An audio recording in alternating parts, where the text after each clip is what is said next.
नमस्कार दोस्तों, आपके अपने YouTube channel base of education Mantra पे स्वागत है। तो दोस्तों हम कर रहे हैं सीटेट में पेपर 2 की तैयारी, यानी कि सामाजिक विज्ञान। इसमें 6 to 8 के एनसीईआरटी को हम कवर कर रहे हैं क्वेश्चन के माध्यम से, क्योंकि आप सभी को पता होगा कि एसएसटी के लिए क्या है, 6 to 8 की एनसीईआरटी की किताबों से क्वेश्चन पूछे जाते हैं।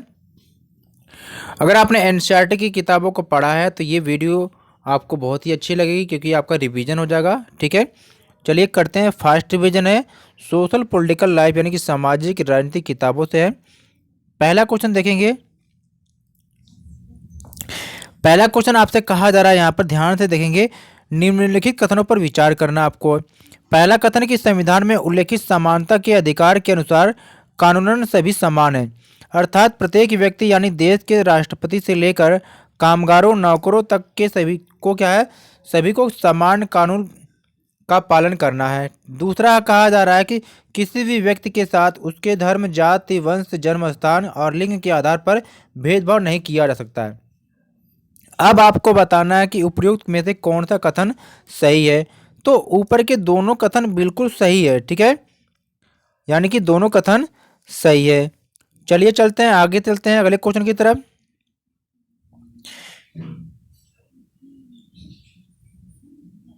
अगला क्वेश्चन कहा जा रहा है कि निम्नलिखित कथनों पर विचार कीजिए।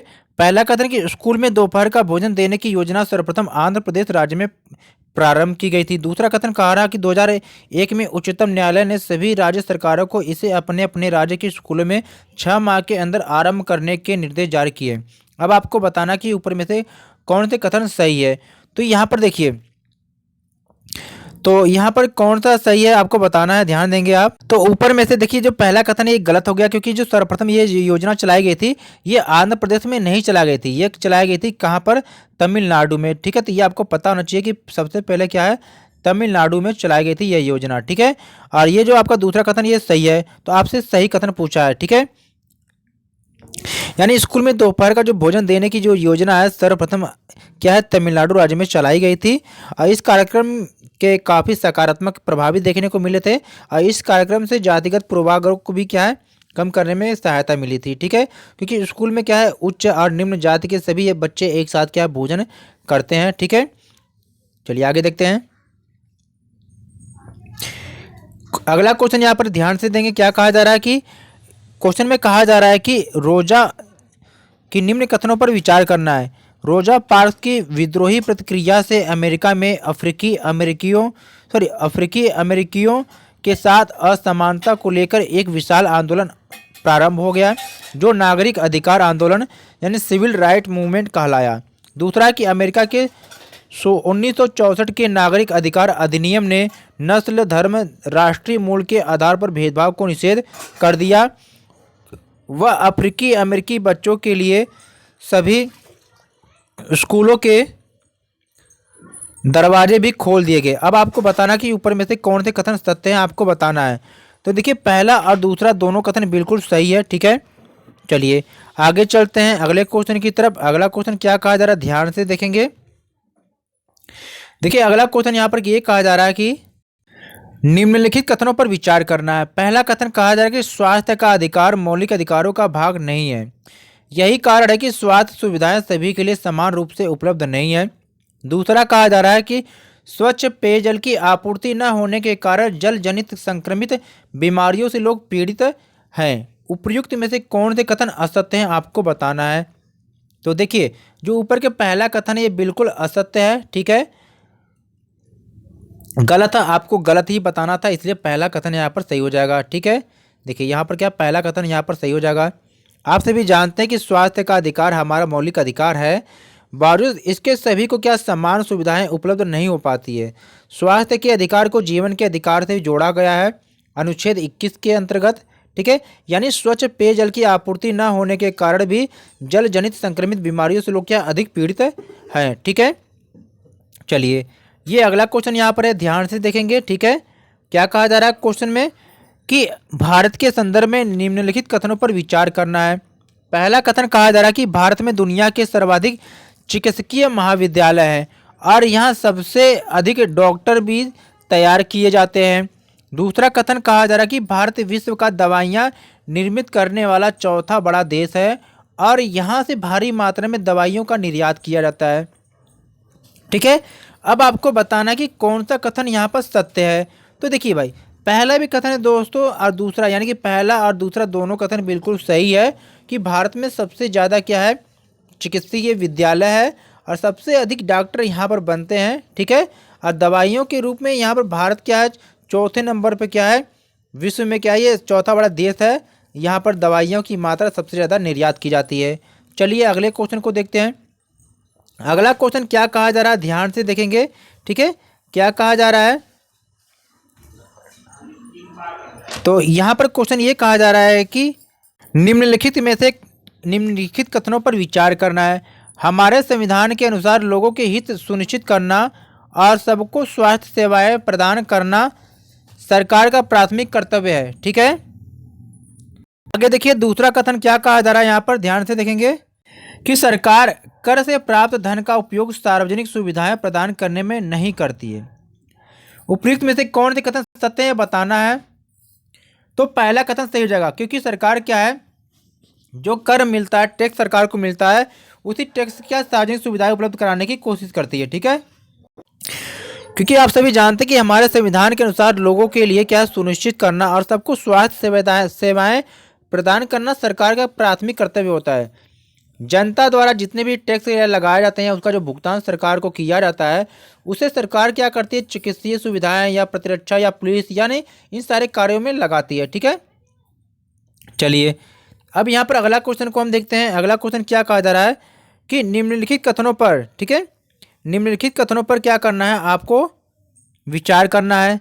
तो पहला कथन है कि राज्यों में विधायक जनता का प्रतिनिधित्व करते हैं। दूसरा कि भारत के प्रत्येक राज्य में विधानसभा है। उपयुक्त में से कौन सा कथन असत्य है आपको बताना है, यानी कि गलत कथन बताना आपको। देखिए, तो ये भी कथन सत्य है, दूसरा भी कथन सत्य है, यानी देखिए दोनों कथन जब सत्य है तो यहाँ पर गलत कुछ भी नहीं है।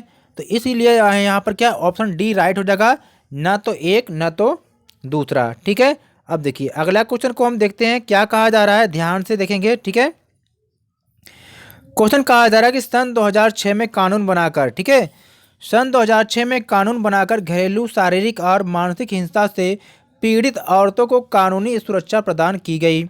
दूसरा कहा जा रहा है कि 1997 में सर्वोच्च न्यायालय ने कार्य करने के स्थान पर और शैक्षणिक संस्थानों में महिलाओं के साथ होने वाली यौन प्रताड़ना से उन्हें सुरक्षा प्रदान करने हेतु दिशा निर्देश जारी किए, जिन्हें विशाखा गाइडलाइन कहते हैं। ठीक है, तीसरा कहा जा रहा है कि 8 मार्च को अंतर्राष्ट्रीय महिला दिवस के रूप में मनाया जाता है।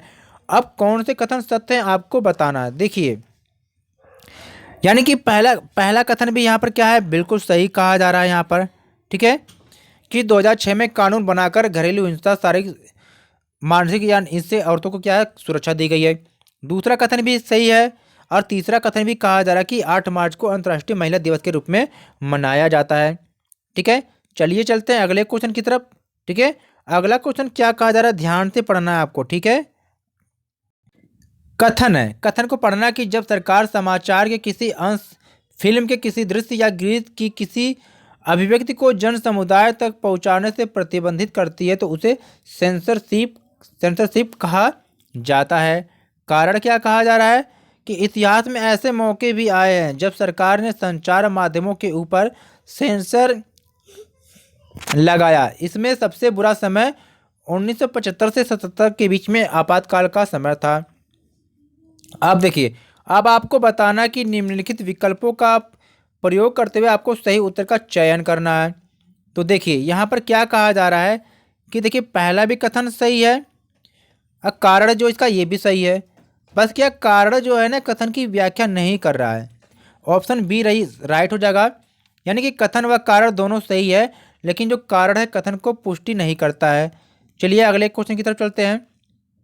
अगला क्वेश्चन क्या कर रहा है, क्या कहा जा रहा है, ध्यान से पढ़ेंगे। ठीक है, कहा जा रहा है यहाँ पर कि यानी एक खबर है, क्या है, खबर है, खबर लहरिया अखबार के संदर्भ में निम्नलिखित कथनों पर विचार करना है कि उत्तर प्रदेश के चित्रकूट जिले की 8 दलित महिलाओं द्वारा हर 15 मिनट पर खबर लहरिया नामक अखबार निकाला जाता है।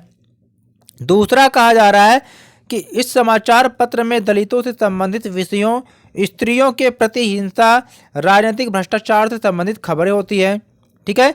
तीसरा कहा जा रहा है कि यह समाचार पत्र स्थानीय बुंदेली भाषा में प्रकाशित होता है। अब उपयुक्त में से कौन से कथन सत्य है आपको बताना है। देखिए तीनों के तीनों कथन सत्य है, पहला भी सत्य है, दूसरा भी सत्य है, तीसरा भी सत्य है।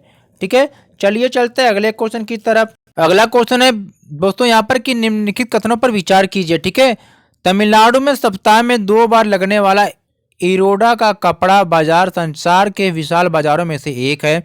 दूसरा कि दादन व्यवस्था व्यापारी और बुनकरों के बीच की एक व्यवस्था है जिसमें व्यापारी कच्चा माल देता है और बुनकरों से तैयार माल प्राप्त करता है। उपयुक्त में से कौन से कथन सत्य है आपको बताना है। देखिए अब इसमें क्या पहला भी कथन सत्य है, दूसरा कथन भी बिल्कुल सत्य है। ठीक है, देखिए पहला और दूसरा दोनों कथन सत्य है। तो प्यारे दोस्तों यहाँ पर हमने क्या है इस छोटे से वीडियो में कंप्लीट किया। प्लीज़ वीडियो को लाइक शेयर और चैनल को सब्सक्राइब कर लेंगे इसी प्रकार से प्रैक्टिस करने के लिए। ठीक है, थैंक्स फॉर वॉचिंग।